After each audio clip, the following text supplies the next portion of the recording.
When we think about war and conflict, we think about the people who are affected by it, but very little do we consider the impact that violence and war have on our earth. In Israel, a family-run winery experienced the impact of the Second Lebanon War in a way that you might not expect. Just check this out. Welcome to Naaman Winery. We are the Naamans. Naaman Winery has received more than 25 international awards, but this is the story of the war wine.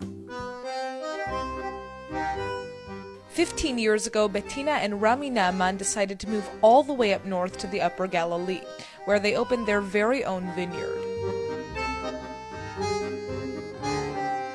Kadesh Valley is one of the oldest places for growing grapes in the world.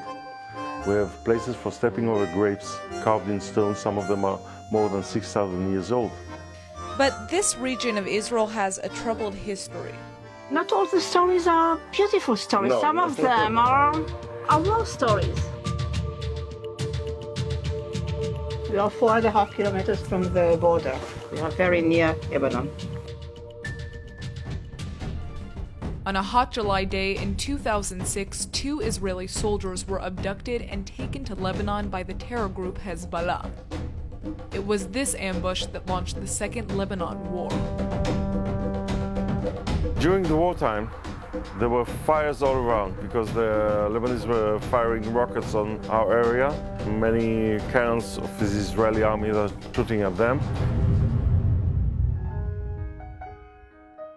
The war ended on August 14, and on August 16, a huge black cloud arrived, and for 2.5 hours brought down 200 millimeters of rain, and all the smoke and all the gunpowder went into the ground and into the grapes. And when I harvested 2 weeks later, He came home quite horrified, saying, the grapes hasn't... smells like gunpowder and smoke. And what do I do with it? So Bettina told me, do your best and it will be okay.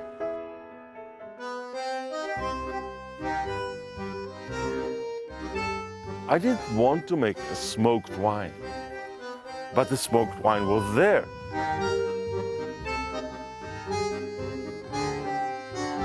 And then I told Rami, we have to solve that wine because everybody knows that wine is telling a story. And we had here really a wine telling a story, the story of 2006 Lebanon War.